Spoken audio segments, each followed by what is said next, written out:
Hi, I'm Katherine Lawrence with FoodSaveMe.com online nutrition and cooking classes. And today we're talking about how to prevent and reverse heart disease using dietary choices in the kitchen.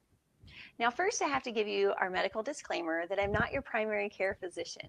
So please work with your doctor if you have heart disease or if you're thinking of making a major dietary change, and especially if you're on medication.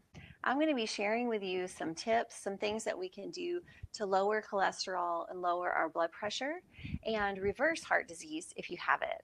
I've taught over 8,000 students live and in person over the last 11 years. So I'm going to be sharing some testimonials with you from those students, but also I want to share this resource. This is the best resource I've found on heart disease.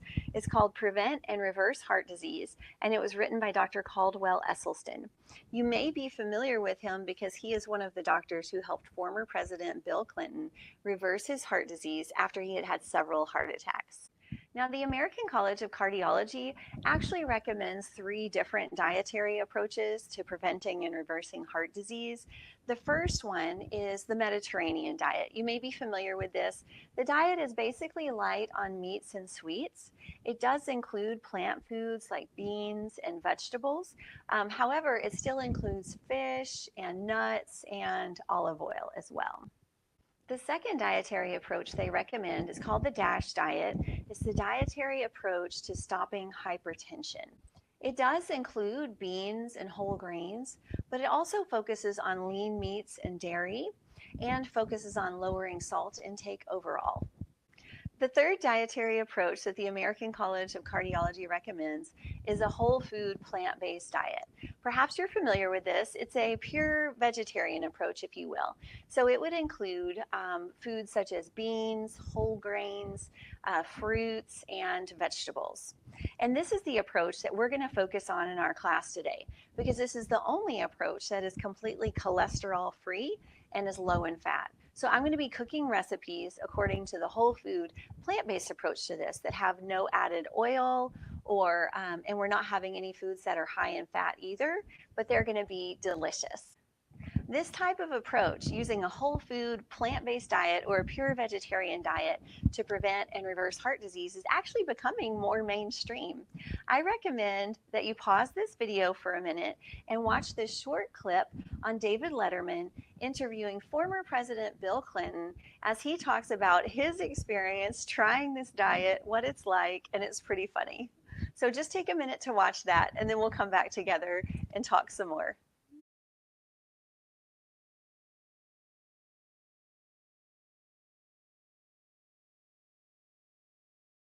So before we get started with our recipes, I'm going to cut up some garlic. So I have a whole bulb of garlic here.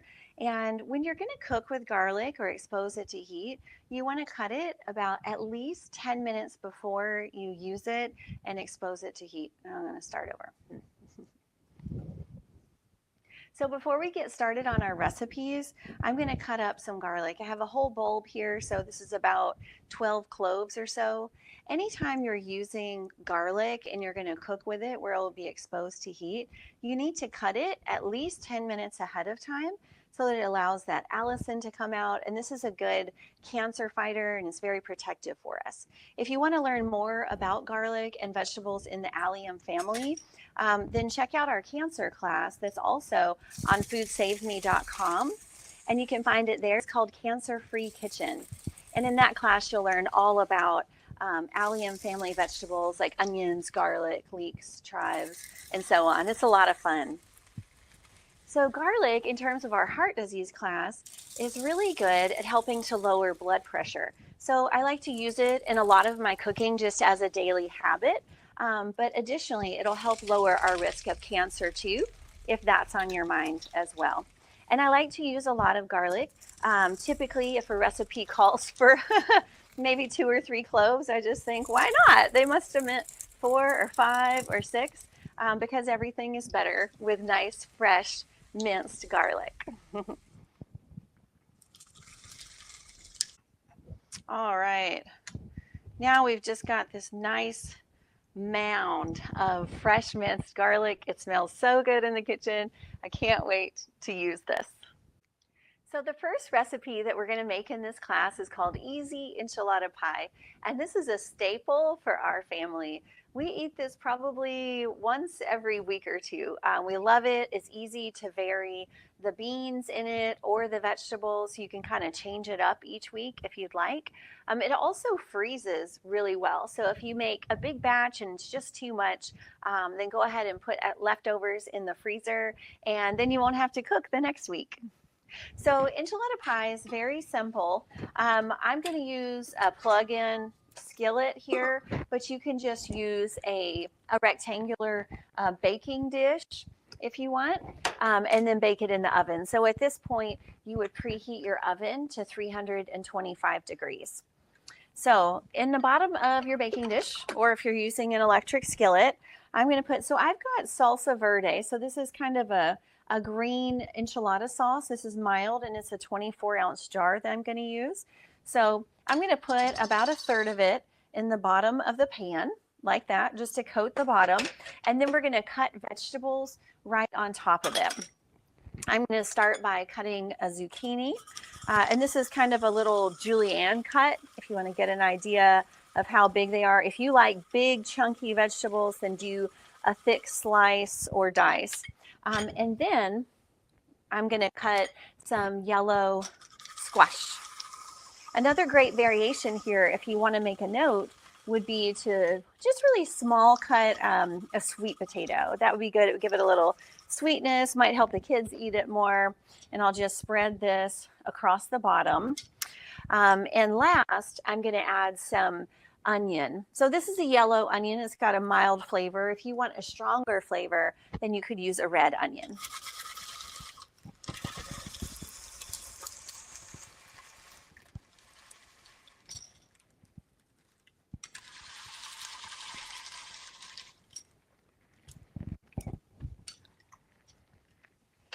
All right, and then I'm just going to take a minute to kind of spread this out so you don't get a big bite of onion or anything like that. All right, so that's our first layer. And the next step is just to add some corn tortillas. You could use flour too if you'd rather. I typically use about 5 tortillas per layer, and I just cover it like that. So next I'm going to add a little bit of more of the green enchilada sauce. And then just grate some carrots, really small. This will give us some additional beta carotene and some antioxidants, which help to reduce inflammation, which is also good for heart disease as well. So I'm grating up 2 small carrots. You could use 1 large instead. And then next, I'm going to add some beans on top. So first, let's talk about fiber. You know, fiber is so important to preventing heart disease and to reverse it. And fiber is only found in plant foods. By definition, fiber means plant roughage. So that means that we find fiber in beans, vegetables, whole grains, fruits, nuts, and seeds. I'm going to just spread this around real quick. Fiber is important for heart disease because it actually removes excess cholesterol from the body. So our body makes cholesterol, but then also we can eat cholesterol, or we can have saturated fat that might produce more cholesterol. And whenever we have excess cholesterol, fiber can help us remove that, which is a really great thing. If you listen to our cancer class, you'll see that fiber helps to remove excess hormones and carcinogens from the body. And for diabetes, it's important because fiber helps to regulate blood sugar. So the reason I teach a whole food plant-based diet is because it is the most effective at reversing heart disease. And a big part of that is that it's high in fiber. So where do we find fiber? So beans are our fiber superstars. 1 cup of beans has about 14 grams of fiber, so that's a lot. But also we can find it in whole grains like brown rice and quinoa and barley, steel-cut oats. In general, 1 cup of whole grains is about 5 grams of fiber. From there, veggies. So 1 cup of vegetables has about 4 grams of fiber. And then fruit is about 3 grams of fiber per piece. So an apple or a banana would have about 3 grams of fiber-ish. And these are just estimates, so you can kind of figure out where you think you're at. Ideally, we should eat at least 40 grams of fiber per day from our whole foods. And the reason I say from our whole foods is because when we get fiber from whole foods, we get it in soluble and insoluble form. So we're getting both forms of fiber that are working together. Whereas if we just had fiber in a supplement, we would just get the insoluble form that wraps around the waist and escorts it out of the body. And that is an important function, but I don't want you to miss out on all the benefits of soluble fiber as well. In Dr. Esselstyn's research, if you'll check out the book, he concluded that about 83% of heart disease patients in the US can actually reverse their heart disease using this approach, eating a whole food, plant-based diet with no added oils. And that is fantastic. A big part of that is because of the function of fiber. So if you look at our enchilada pie, we've got tons of fiber. Everything in this is working for our good. So next I'm going to add some spices. I just have a little homemade taco seasoning mix, if you will. It's a mixture of chili powder, ground cumin, some onion powder, garlic powder, and then ground black pepper. If you want to keep it less spicy, I would leave out the chili powder for sure. Just do a little bit of cumin and onion or garlic powder. That would be delicious.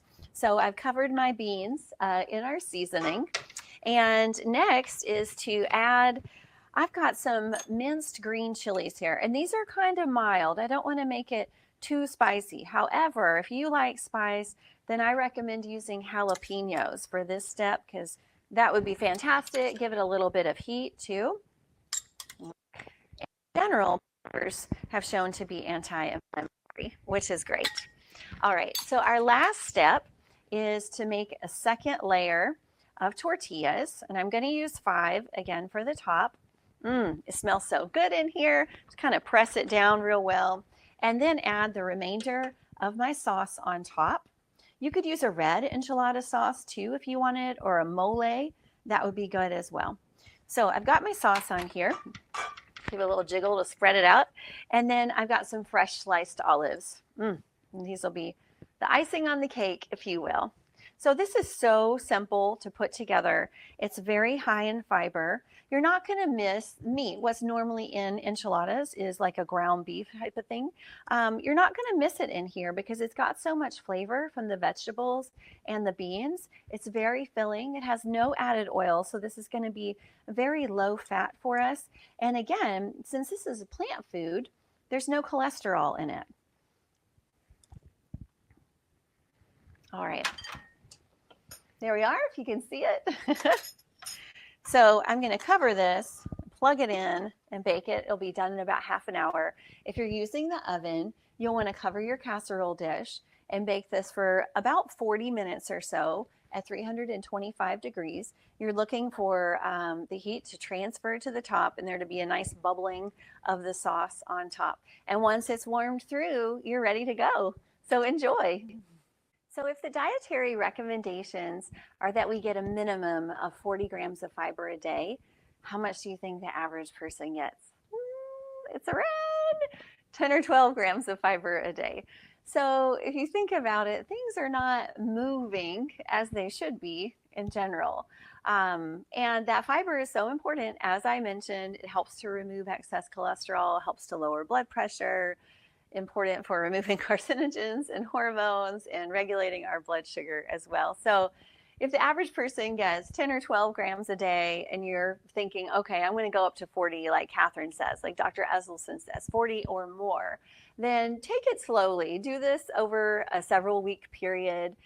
Increase your water intake because your gut will be working very hard to just clear out anything in there. It's kind of like a detox, if you will, and you would be living on a detox diet. That's what a detox diet typically is. It's very high in fiber.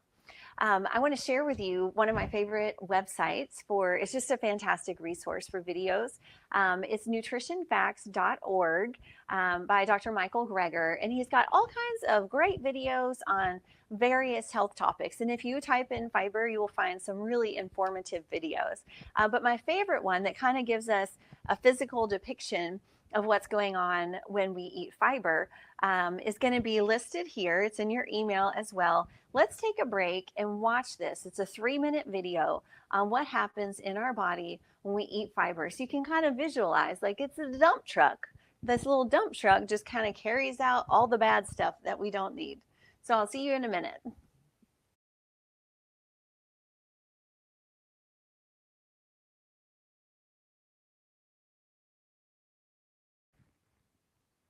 So I mentioned that fiber helps to remove excess cholesterol.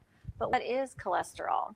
Well, it's a white, waxy substance that's found only in animals, not in plants. It's an essential part of the membrane in our cells, and our body can make all that we need. We don't need to ingest additional cholesterol.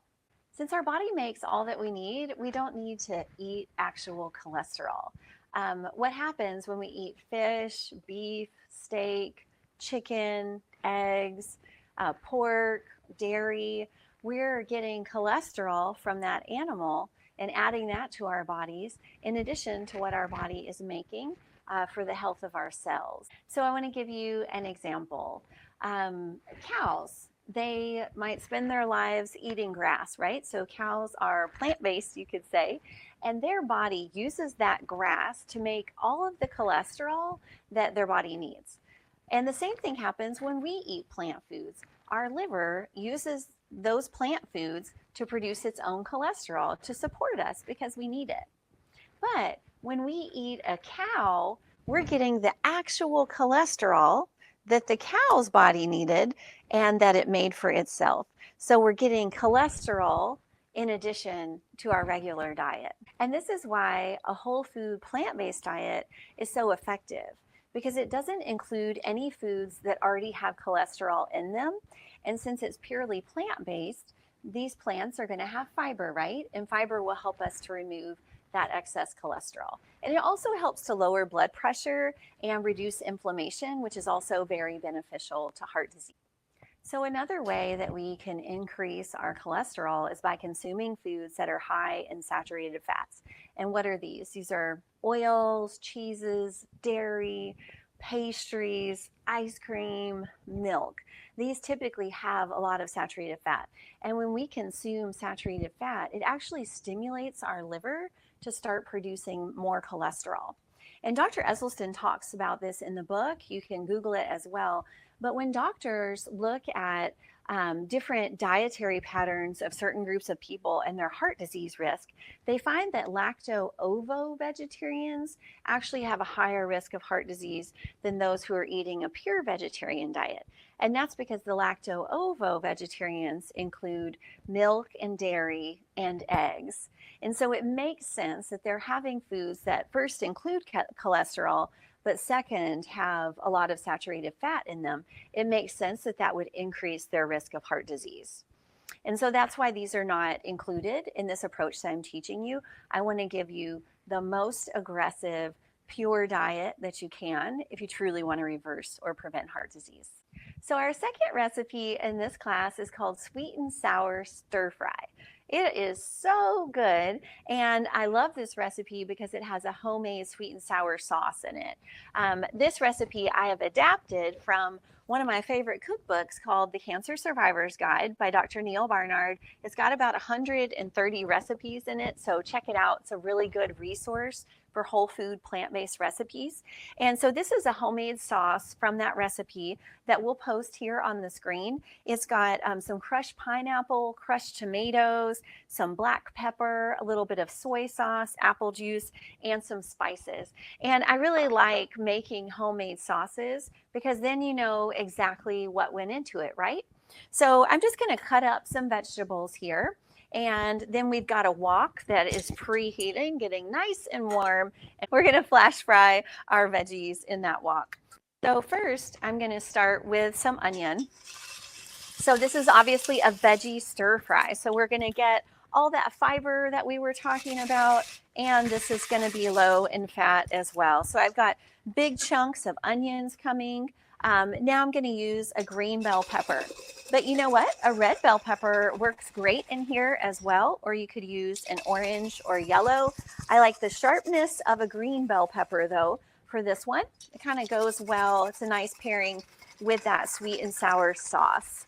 And I'm just going all around the seeds. I'm not putting the seeds into our stir fry. Next, I think that I'll waffle cut. So I want to waffle cut some carrots. Now, carrots are a root vegetable like potatoes, and so we don't want to peel a carrot. Most of the nutrients are right there within a millimeter of the skin. So just wash your carrots well and leave that peel on so you can retain all those nutrients and the fiber too. So I'm going to cut up 2 carrots. This is going to be delicious. This is one of those comfort foods for me that I really enjoy. Next, I've got some giant stalks of celery here. So use 2 or 3 stalks, and I'm just going to kind of big, chunky cut them. This is a waffle cut. And you can use really big pieces if you like that big, hearty bite of celery in your stir fry. Okay. So last, we've got a bunch of mushrooms. About a pound of mushrooms, so several cups if you're measuring. And I'm gonna wait to thin slice those in just a minute. So I'm gonna take all of my hard vegetables, and I've got a wok that's been preheating. We'll do this over here. Now, if you notice, I'm not adding any oil to the pan.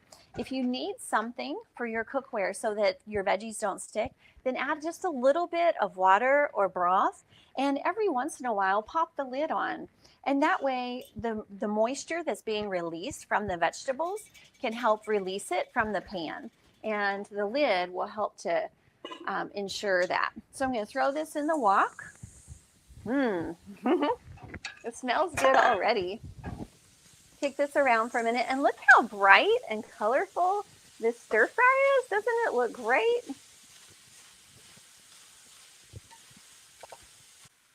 I'm going to pop the lid on here for a minute and let the vegetables just tenderize while we're slicing our mushrooms. So next, let's slice our mushrooms.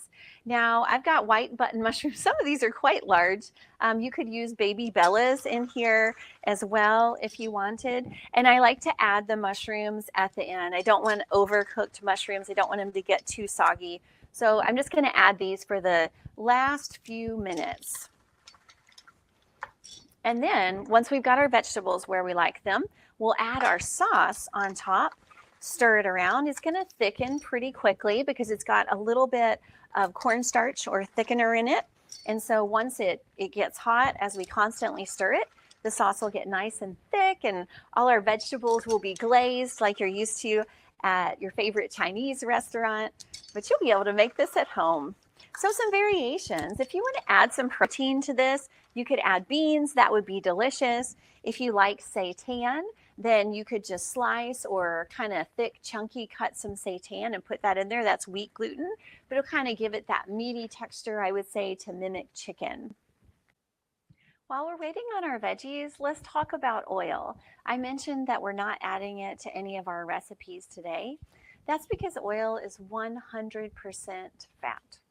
And all oils are a mixture of saturated and unsaturated fat.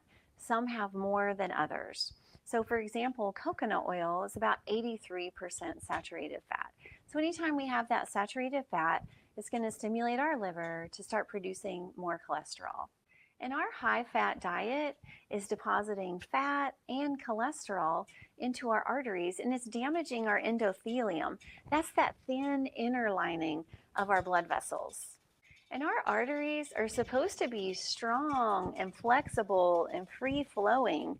However, when they're filled with saturated fat and cholesterol, they can get tight. It can damage the lining, that endothelium that I mentioned, and that cholesterol and saturated fat can actually build up between that endothelial lining and the wall of our arteries. And this can block our blood flow. So that's one of the reasons that we don't use oil in our cooking. So if you're thinking, Katherine, I need olive oil for the omega-3s, sure, but we would recommend that you get it from the whole food, from the olive. Include olives in your diet, just like we did in our enchilada pie.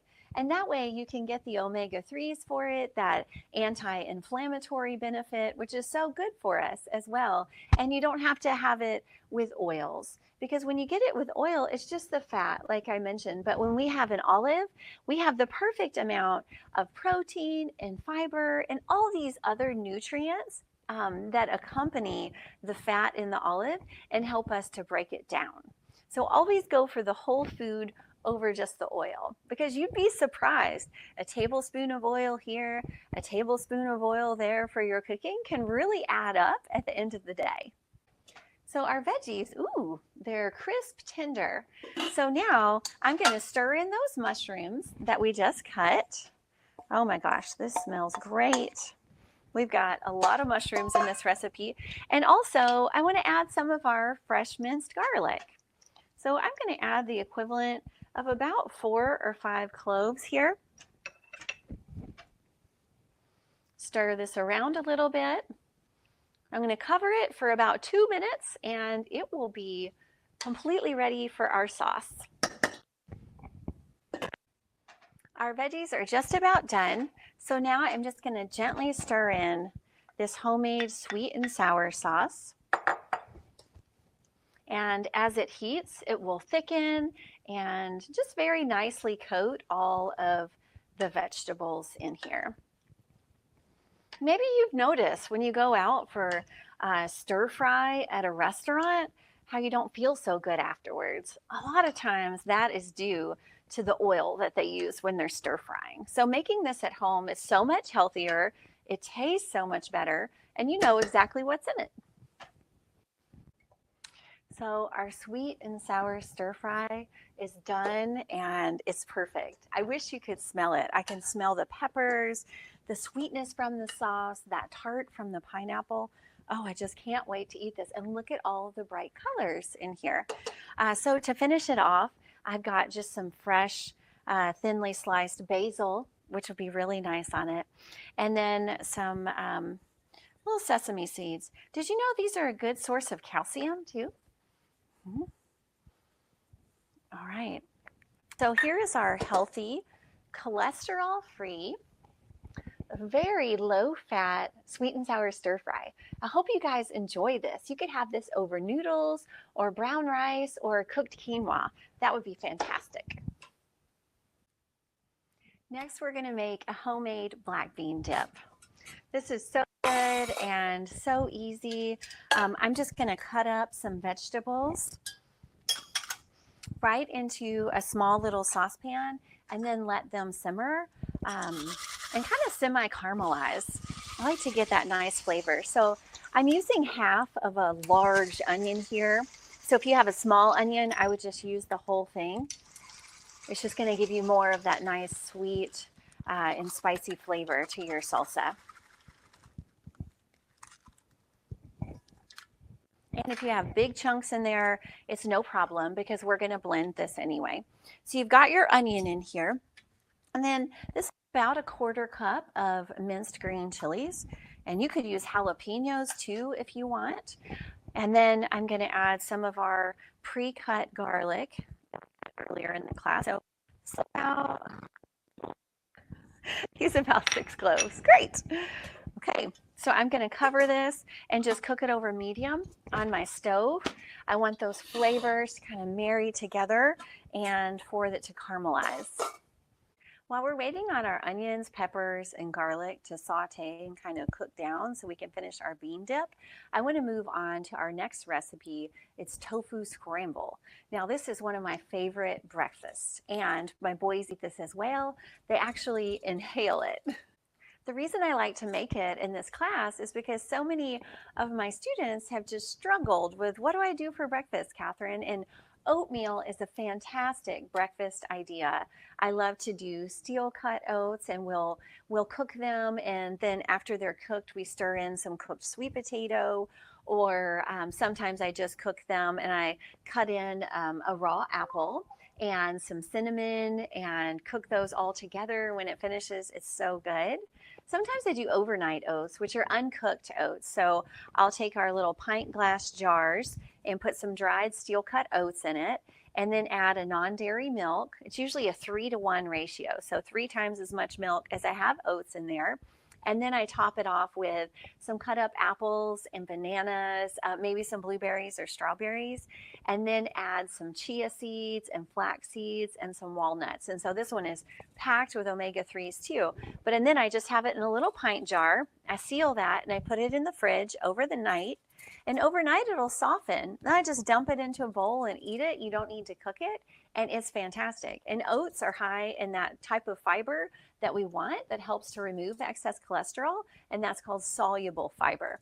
You see that when you stir the oats, they just get creamier and creamier. That's the soluble fiber. So those are some great breakfast ideas. But sometimes, students are looking for something that tastes more familiar, more like eggs that they're used to. And there are a lot of plant-based egg substitutes on the market now that there weren't when I started this. So there are a lot of great alternatives. But I want to show you how to use tofu to mimic scrambled eggs today. So the first step of tofu scramble is to figure out which vegetables you would like in your scramble. So kind of think of it like an omelet. What kind of veggies would you put in there? So I like to use onion and red bell pepper. Red bell pepper is a little sweeter than the green, so you could do that. And I'll add some garlic too. But some variations, sometimes I like to kind of thick slice some mushrooms, cook those, maybe lightly steam some diced potato. That would be good as well. So the first step, I'm just going to cut up some onion, and I like red onion here. It's a little sharper, a little stronger flavor. And I'm going to use 1 whole red onion, and this is going to be perfect for 1 batch of scramble, which will have 2 blocks of tofu in it. And if I've got some big pieces, I just kind of break those up. It's going to be good no matter what. It'll just give a nice contrast to that texture of the tofu. Next, I'm just going to do a really big dice on some red bell pepper. And this just gives it such bright color too. And you could use yellow or orange as well. Again, I'm just going around the center, so I'm not adding the seeds to it. You could if you wanted, or you could use, you could add some jalapeno. Ooh, that would be great. Kind of take it up a notch. Some of the green chilies or some poblano pepper in here would be great as well. So just whatever veggies that you like. And it'll also give the tofu some really nice flavor. All right, so there's our bell pepper. We've got that. And I'm going to add the rest of our garlic. So this is probably about 4 cloves. I'm going to cover this and cook it on the stove at medium heat just for about 5 minutes until those veggies get nice and soft. While we're waiting for our veggies to saute and tenderize, let's work on our tofu. So I'm using the block style tofu. This is a water packed tofu. Tofu is basically soybeans that have been processed. And this is a firm. You can use firm or extra firm. It doesn't matter. And since it's packed in water, it's got a lot of water in it, right? And so what I like to do is press my tofu before I use it. So I'll put it on a plate with a plate on top and maybe a jar of something heavy to kind of squeeze it. So I'm just pressing out some of that moisture. And then after about 5 or 10 minutes, I'll have a bunch of liquid that I can pour off. So that way I don't have an excess amount of water in my tofu. I don't really like it runny like that. And so this is traditional water packed tofu. This is different from the silken tofu, if you're familiar with that. I prefer the silken more for like making chocolate mousse and kind of desserts where I don't want much texture. I just want that smooth filling. So I'm going to break this up. And we're using 2 blocks for this 1 batch. And if you notice, it's white. It doesn't look like eggs yet. So we're going to do a couple of things, add some spices, and kind of turn that color a little bit. So first you want to grab a good sturdy fork and just kind of mash this and get all of the chunks out, because nobody likes chunky eggs, right?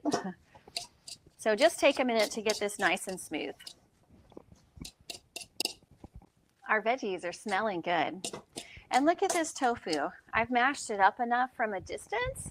It actually looks like eggs, huh? So now I want to make it yellow. I'm going to add a little bit of turmeric, and I mean a little bit, about a quarter of a teaspoon at the most.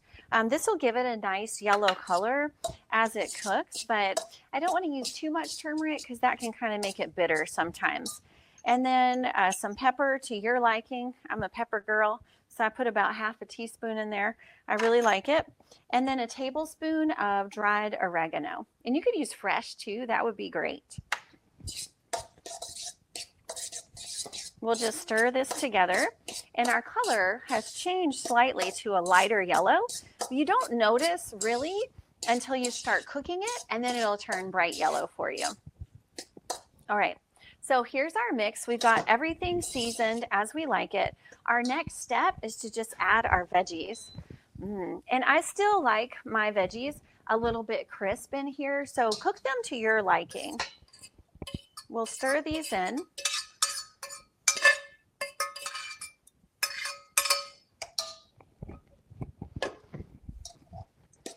Now we've got a lot of bright color in our tofu scramble. It's also kind of thickening it up, adding some more fiber as well.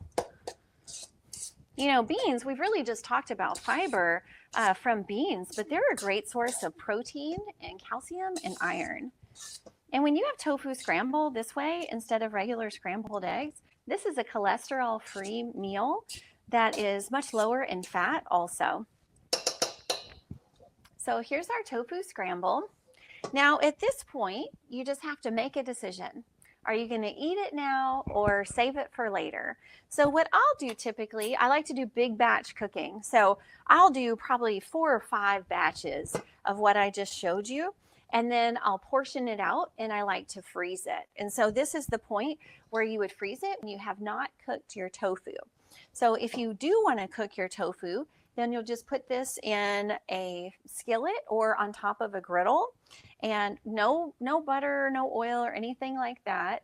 If your tofu is sticking, pop your lid on there. You need to cook it for about 10 minutes over medium heat, and that'll cook your tofu through and make it more digestible. However, I don't stop here before I freeze it or cook it. I have 4 sons at home and a husband, and they all eat a lot. So I'm constantly trying to figure out how to make my recipes last longer. And so what I like to add to this amount of tofu, the 2 blocks, I would add about 1 to 2 cups of cooked quinoa. And this is just plain old quinoa, but I replaced half of the water with salsa when I cooked it. And so it's just got some nice flavor. And the reason I like to add it to this tofu scramble is it kind of thins it. You know, sometimes people feel like tofu is a little bit heavy, so this just kind of lightens it up. It also gives us a whole grain, and it'll make this last longer. So depending on how much cooked quinoa you use, or you could use cooked brown rice too, it can almost double your portion. So I'm going to reserve most of this for freezing, but now I'm going to cook some so you can see that color change. I'll just add a good hearty scoop to my pan, cover this, and cook it for about 10 minutes, and it'll be ready to eat. Look how beautiful this tofu scramble turned out. Remember, if you need something to keep your food from sticking, then pop your lid on there for a minute, and that moisture will help to relieve it. I do want to say something about salt. See how nice and yellow this scramble turned out? Oh, this is going to be delicious. So if you feel like you need a little bit of salt, to add a little bit more flavor to your tofu scramble, I would just recommend adding it slowly. But don't anticipate the need for salt.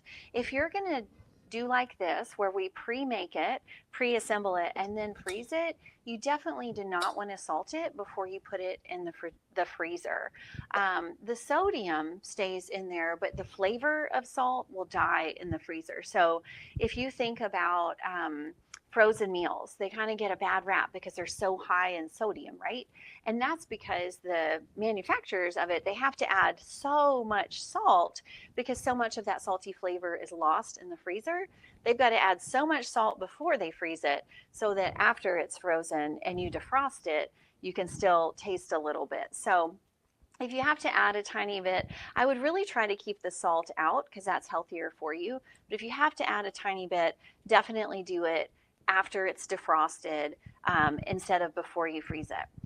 And look how yellow it turned. This is going to be a really delicious breakfast. So since we've got our whole grain in here and our tofu is our bean or our primary source of protein, I like to add this, I like to serve this with a little bit of greens. So maybe I'll just quick saute some spinach with some cherry tomatoes and garlic. That's delicious. Or this morning, I actually had some of this for breakfast, and I just have a mix that I constantly keep on hand. It's shaved Brussels sprouts, chopped broccoli, and a little bit of kale. And I just cook it very gently.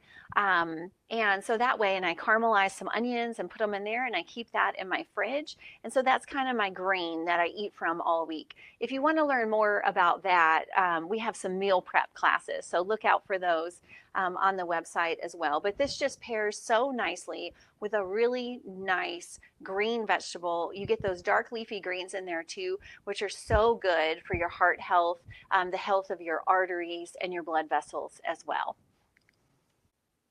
So last, we're going to finish up our bean dip. So grab a blender or a food processor, that will work fine too, and add about 1.5 cups of salsa to the bottom of the blender. And then we've got our onion, garlic, and green chilies here. Smells delicious. And this is just going to give us a nice, robust flavor. And remember, you could use poblano too if you wanted. And now I always put my beans on the top so that I have that moisture for the bottom of my blender. And I'm using 3 cups of black beans. So these are cooked beans. And I'm going to add 1 tablespoon of ground cumin. That'll be delicious. And then we just process it and it's ready to serve. So we've talked about beans in our class and how good they are for us, how powerful they are at removing excess cholesterol because they're so high in fiber. But what about beans? Are they only available in a can? Actually, they taste better and they're so much less expensive if you make them at home. I have a bean cooking day a couple of times a year on a Saturday afternoon. I'll just make a big batch of beans that we eat. So I might make a 9-quart of black beans, maybe 9 or 10 quart of pinto beans, and then a big thing of black-eyed peas because that's what I was raised on, and those are our favorites.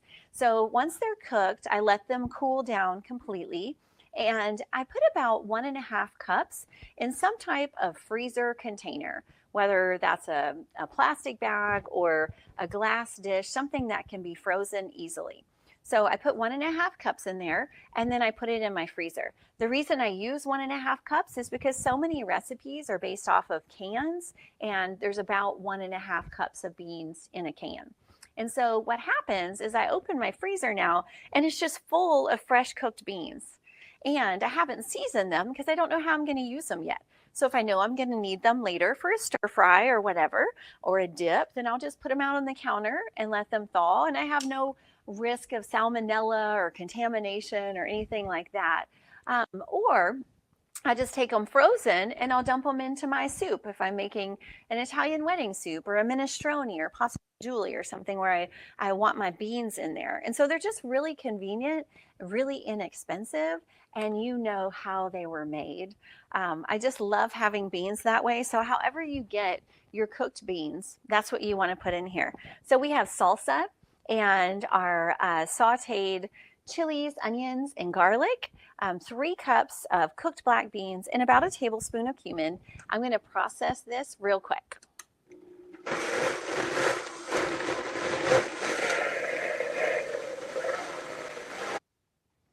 All right, our black bean dip is finished. I suggest with your blender, rather than adding extra moisture, if it seems a little bit dry, just stop every few seconds and stir it. That way you don't end up with a real runny bean dip. Oh my goodness. If you think about regular bean dips that you might get in a store, prepackaged in a can, those often will have partially hydrogenated oils in there to extend the shelf life. Or one of my favorite restaurants has a black bean dip and it is just filled with oil, but not this one. This is rich in fiber, in protein, in calcium, and iron. Also, the tomatoes in our salsa are a great source of lycopene for men. It's got a lot of flavor. We've got the onion and garlic in there to help lower our blood pressure, and it's just going to be delicious. The chilies will give it a little bit of kick. So I hope you guys love this. I would recommend cutting some long waffle cut slices of carrots or cucumber or some celery. They would be really delicious with this. So students always ask me, Katherine, why can't we just do the Mediterranean diet? Why can't I eat that way? Well, the Mediterranean diet, it has shown to slow the progression of heart disease when compared with the standard American diet, but it doesn't reverse it. And our goal here is to completely prevent it altogether or to reverse it if we have it. So by definition, a Mediterranean diet is high in fruits and veggies and potatoes and beans. So that makes sense because that's a lot of fiber. It makes sense that it would slow the progression of heart disease when compared to a regular standard American diet because that tends to be very low in fiber. However, the Mediterranean diet also includes fish and eggs, and these foods have cholesterol in them and very often saturated fat. And then it includes oil, mainly olive oil, but olive oil still has about 13% saturated fat as well. And so when we're looking at what is the best diet, sure, the Mediterranean diet might be effective for slowing the progression, but we want to reverse it all together, like I said. And so that's why we recommend, and Dr. Esselstyn recommends, the whole food plant-based diet that's high in fiber, has no cholesterol, and is very low in saturated fats. So I recommend we take a short break and watch Dr. Esselstyn's 15-minute TED Talk. You should have a link in your email that confirmed this class for you. And I love this TED Talk because Dr. Esselstyn explains all of the research behind this, all of the science, and the experiments that he's done with actual people and what those results have been. He also really explains why we don't want to have added oils and added fats in our diet. So I hope you enjoy it, and I'll see you back here in a few minutes.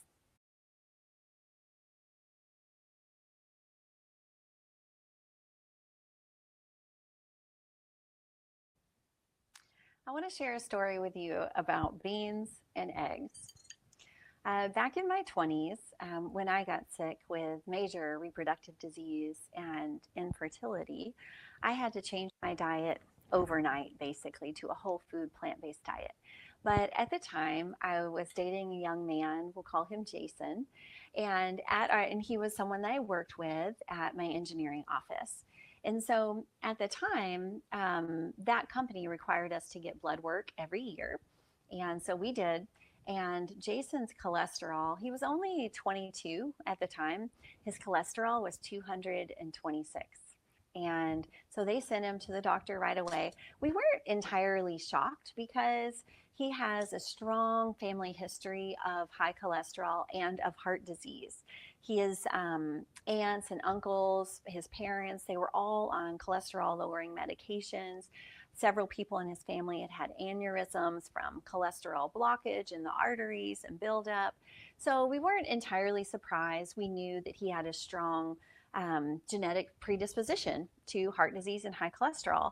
And so in talking with the doctor, I started asking questions, because I was trying this new way of eating and it was giving me a lot of positive results. And I thought, well, will this help Jason if he eats this way as well?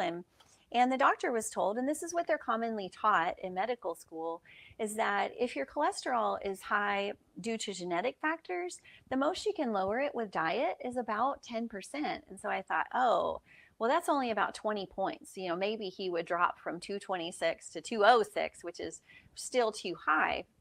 But we decided to give it a try anyway. Since he was so young, he really didn't feel comfortable starting medication yet that he would have to take every day for the rest of his life. We went home and I cooked for him. And I said, okay, here's our deal. You can eat as much as you want, and I'm gonna make this. I'm gonna cook this new way that I've been eating, lots of whole foods, because I knew that fiber from these whole foods would help remove excess cholesterol, and so I thought that would help. And then by eliminating any kind of animal product or like including milk and ice cream and eggs and all that, he absolutely loved eggs. So I knew that if we eliminated those animal products, at least I wouldn't be adding cholesterol to his body and making his problem worse. So that was our deal. He could eat as much as he wanted, and we would just see what happened. Oh, he also had beer. So he had an unlimited amount of beer, but he didn't really drink that much. I just wanted to include that. So he ate this way for just 1 month and then went back to the doctor, and they tested his cholesterol again, and they were shocked. It had dropped from 226 to 162 in 30 days. That was incredible. The doctor had never seen anything like this. And I'm so grateful to have found Dr. Esselstyn and his work, because he sees stuff like this all the time. Now, Jason, as he continued eating this way, he got his cholesterol down in the 120s or 130s, which is fantastic. And these dishes were a big part of his healing. He loved bean dip, and so we made this healthy version for him that's cholesterol free, very high in fiber, as you saw. And he loves scrambled eggs. And so we found a way to make tofu scramble to mimic the texture of the eggs that I just showed you guys that he loved, and he could eat as much as he wanted. And so if we think about genetic predisposition, before I got sick, uh, I I was eating my traditional diet. That's what I'm from, South Louisiana. So I grew up on a very Southern Cajun diet, typically very high in fat and cholesterol and high in sodium as well. And so that's kind of how I was cooking for us. And for him, it presented in what he's genetically predisposed to. So for him, it presented as heart disease. For me, it presented as reproductive problems. Every woman in my family has had reproductive problems, and everyone but me has had an early hysterectomy, usually in their 30s. And so, even though we were eating the same diet, I didn't really have too much of a cholesterol issue. Mine was mainly reproductive, and his was cholesterol and high blood pressure also. But by changing our diet, we were both able to overcome our genetic history, this genetic predisposition. And that's amazing to me, the power of food. We have so much more power than we think. If you listen to my full story on foodsaveme.com, you'll hear my whole journey. But in short, I reversed all of my reproductive disease, stage 4 endometriosis. I reversed my infertility using this way of eating. And Jason was able to completely get rid of his heart disease as well. And to this day, 15 years later, he's still not having to take any cholesterol lowering medications or anything like that. He controls it strictly through his diet. I find that very, very encouraging, and I hope that you do too. In closing, I'd like to talk to you about Alzheimer's disease. This is something that many people don't associate with heart disease or cardiovascular disease. But the new research coming out is showing that we can actually predict someone's risk of Alzheimer's disease later in life by looking at their cholesterol levels in midlife. So 40s and 50s, those cholesterol levels can somewhat accurately predict someone's risk of Alzheimer's later in life. And this is a huge development. You know, in the US, about 1/3 of our heart attacks occur in people whose cholesterol is between 150 and 200. So Dr. Esselstyn recommends that our cholesterol be under 150 for that reason. And remember, you don't have to worry about, oh, is my cholesterol going to get too low because I need cholesterol? If you're eating plant foods, your body will make all of the cholesterol that it needs. So there's no need to add cholesterol to it. So our goal would be less than 150. But let's talk about Alzheimer's. When researchers compared people at middle age whose cholesterol was 220 compared to those who's just 200, so it's not that far, they actually had a 25% higher risk of having Alzheimer's later on in life, 20 to 30 years down the road. And when they look at patients who in middle life, their cholesterol level is around 250, them compared to those whose cholesterol is 200, that group has a 50% higher risk of Alzheimer's disease than the groups who's under 200. That is remarkable. So what does that tell us about Alzheimer's? Well, food can influence our risk of Alzheimer's. When researchers tease apart the plaques, those amyloid plaques in an Alzheimer's patient's brain, they find there's heavy metals that are reacting with saturated fats and trans fats. And what have we been talking about here? Saturated fats. We don't want to add a bunch of those to our diet. We don't want to use oil, and animal products tend to be higher in saturated fats. Those rich dairy foods that people love, these are high in saturated fats. And we know that can stimulate our liver to start producing more cholesterol. But when you think about it down the road, what that could translate into is Alzheimer's disease. And so I want this to encourage you. The changes that you're making right now, no matter what age you are, this is not just about heart disease. You could also be protecting your brain health and protecting your memory, preserving that, and preventing your risk of Alzheimer's. So I hope you enjoy the recipes here. I would love to hear your feedback and any variations that you would make.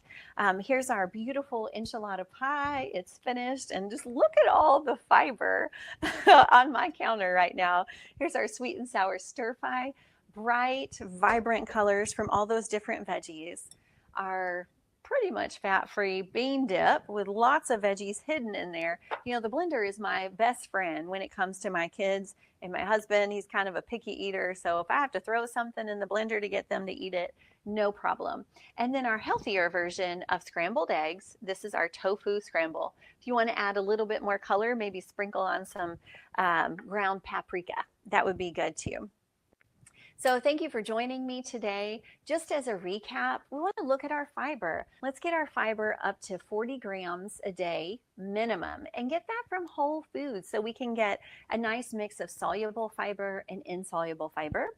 Also, we don't need to eat cholesterol. Trust your body to make all that you need. And watch out for your saturated fat intake. That's why we eliminate oils and dairy products and animal products. They tend to have saturated fat in them. And so watch that saturated fat, try to remove that so you're not stimulating your liver to produce more cholesterol. And with these tips and these delicious meals, this should help you lower your risk of heart disease and lower your cholesterol to heavy levels and your blood pressure to you. And in general, you know what? You're going to feel better as well. But the most important part is that you love your food that you're eating. So I hope you guys love these recipes as much as I do. Thank you, and I'll see you in another class soon. People always ask me, Katherine, what is that thing you're using to cut everything with? I literally cut everything with this. This is my Salad Master food processor, and I travel with it. I love it so much. If we're going out of town, I bring the food processor with me because I love to use it, but also it gets my kids involved in the cooking. This is not something we sell, but it is something you can earn for free. So I want to share that program with you in just a minute. The food processor, it comes with 5 cones, and they all cut a variety of different ways, but pretty much any fruit or vegetable, even tomatoes, bell peppers, all that. I do walnuts and pecans in mine. So anything you want, you can cut on the Salad Master machine. These are dishwasher safe, also come with a lifetime warranty. Now, if you're not familiar with Salad Master, it's a line of healthy cookware, and it's actually the only cookware that I trust to cook food for my family. So if we're traveling somewhere and they don't have Salad Master cookware, we bring our own pan with us because this is what I'm most comfortable eating food from for our family. I believe it is the highest quality, most advanced and cleanest cooking system on the market. Salad Master is backed by a limited lifetime warranty, proven performance, and actual nutrition studies that show that food cooked in Salad Master retains many more nutrients than food cooked in traditional methods. Salad Master is not sold in stores. We do in-home cooking demonstrations. I hope you'll sign up for a dinner demonstration so I can cook for you. If you're in the state of Texas, I'll come to your home, or you're welcome to come to our office in Southlake. And if you're outside of that area, then we can do a virtual demonstration through Zoom or another app of your choice. It's fun, it's informative. You know, in our nutrition classes, we talk about nutrients, about vitamins and minerals that you need. But on the Salad Master dinner demonstration, the reason it's so important is because I'm going to teach you about enemies to nutrition. Things that you might be doing, things that I did before I knew better that were actually killing these precious nutrients, either cooking them too hot of heat or doing things to dissolve the nutrients out, things that are working against our health and healing. And so that's what we talk about on the dinner demonstration. I also show you how to cook really fast, which is nice, but I think the most important part of the demonstration is the cookware test. And that's where we test the different types of cooking surfaces. And I will teach you how to do that so that you can actually taste if there's any chemical reaction coming from your pans when you heat them. You can taste that because your food is only as healthy as the surface that it's cooked in. And so this is what we talk about on the dinner demonstration. It's completely free, and you can sign up for the dinner demo on foodsaveme.com. I hope I get the opportunity to take this a step further with you so that you can learn about cooking surface, cooking techniques to protect all of these great nutrients. And I want to help you get that Salad Master food processor for free. This is easy. You just see the demonstration, provide a couple of referrals for your friends to see it, and then you can get this machine for free. It makes my life so much easier. And I think that's the biggest complaint from students when they're trying to transition to a whole food plant-based diet. It's just a lot of chopping and a lot of prep work. So anytime you can get a tool, especially a free one, then that's a great thing to just make your journey easier. So check it out. You can sign up on foodsavedme.com.